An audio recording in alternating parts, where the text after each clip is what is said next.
In order to understand the dynamics involved in normal pressure hydrocephalus, we will briefly review the production and reabsorption of cerebrospinal fluid, or CSF. CSF is a clear, colorless bodily fluid that surrounds the brain and spinal cord. It is derived from the blood and produced by a specialized structure that is found in each of the four ventricles, the choroid plexus. The choroid plexus is made up of specialized cells that actively secrete sodium.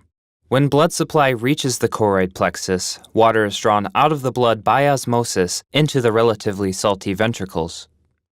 In normal conditions, CSF flows from the lateral ventricles through the foramen of Monro to the third ventricle and continues through the cerebral aqueduct to the fourth ventricle. CSF exits the ventricular system through foramina that lead into the subarachnoid space. Eventually, CSF is reabsorbed into the dural venous sinuses via small protrusions called arachnoid granulations. The cause of NPH has remained elusive for the past 4 decades. The mechanisms of this disease appear to involve both reduced cerebral blood flow and altered cerebral spinal fluid reabsorption without a sustained increase in intracranial pressure. Although a number of theories have been proposed, a single theory has yet to gain widespread acceptance.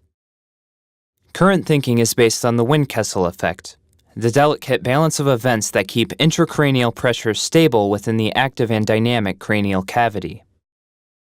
The Windkessel effect is dependent upon the elastic walls of the basilar artery at the base of the brain. High blood pressure during systole is momentarily stored in the vessel as it expands. This small rise in pressure is balanced by a coincident flow of CSF through the foramen magnum. A momentary compression of the bridging veins follows. The sequential occurrence of these events creates a balance in intracranial pressure. In the event that the basilar artery becomes arteriosclerotic, the increased pressure during systole is not absorbed into the vessel momentarily, but is pushed directly into the parenchyma of the brain.